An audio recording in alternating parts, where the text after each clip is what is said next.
वर आपण सगळेजण काम करायला लागलोय.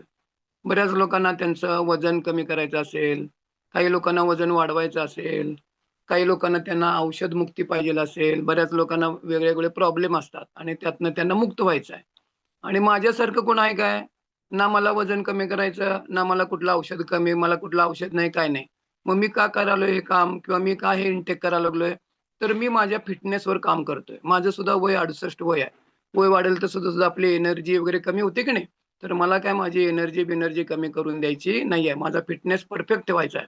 माझं आयुष्य सगळं औषध विकण्यात गेलेलं आहे. लक्षात आलं किती उपयोग असतो? उपयोग असतोच की औषधाचा. म्हणून तर तुमचा रक्तदाब, साखर कमी होते. बरं होतं का तुम्ही? बरं कोण त्यातनं होत नाही.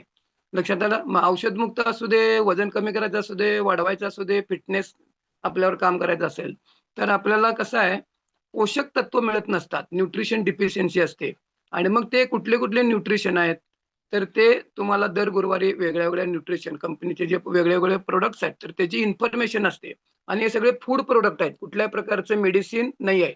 डॉक्टर कसं तुम्हाला काही टार्गेटेड औषधं देतात की नाही, स्पेसिफिक असते. तुम्हाला कसं रक्त पातळवायची गोळी स्पेसिफिक असते. तुम्हाला आता काहीतरी पेन किलर स्पेसिफिक असते. मग तसं टार्गेटेड न्यूट्रिशन असतात. तुम्हाला काही कमी पडत असतं किंवा काय तुम्हाला आणखीन काही वेगळं काम करायचं असेल आरोग्यावरती, तर त्याला काही टार्गेटेड न्यूट्रिशन म्हणतात. तर आजचं जे न्यूट्रिशन आहे तर त्याचं नाव आहे लिपटॉप. लक्षात आलं लिपटॉप. तर आता ह्याची का आपल्याला आधी गरज का असते किंवा काय? त्याच्यातले कंटेंट्स काय आहेत? मग त्याच्यात ते असलेले कंटेंट्सचा तुम्हाला कसा उपयोग कसा होतो? म्हणजे त्याचं सायन्स मी तुम्हाला थोडक्यात सांगणार आहे. लक्षात आलं? म्हणजे कसं होतं एक-एक आता मी बघा, मला कुठलाही प्रॉब्लेम नाही की नाही, मी सांगतो की नाही नेहमी वजन कमी करायचं नाही ना मला कुठलं औषधमुक्त व्हायचं आहे. मी माझ्या फिटनेसवर काम करायला लागलोय. तर 18-19 मी वेगळे-वेगळे न्यूट्रिशन खातो. कारण का मला माझ्या पक्कं फिटनेसवर काम करायचं आहे. आणि मग ही पूर्तता जर रोज व्हायला लागली की नाही, तर तुम्हाला तुमचं शरीरच तुमचं चांगलं ठेवत असतं, रिपेअर करत असतं आणि तुमची एनर्जी वाढवत असतं, तुमची ताकद वाढवत असतं.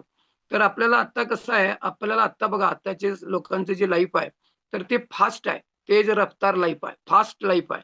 लक्षात आलं तुमची गती कमी असून चालणार नाहीये.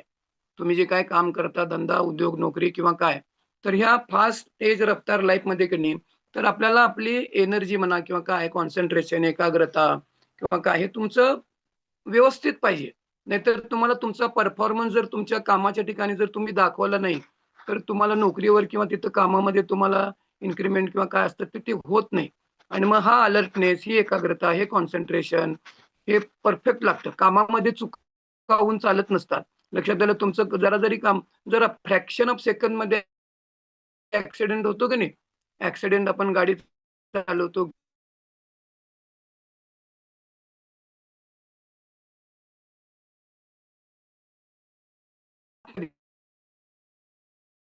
असत नाही, कॉन्सन्ट्रेट होत नाही. आता आता बघा, आता तुम्हाला काय करायचं आहे, तुम्हाला सगळ्या लोकांना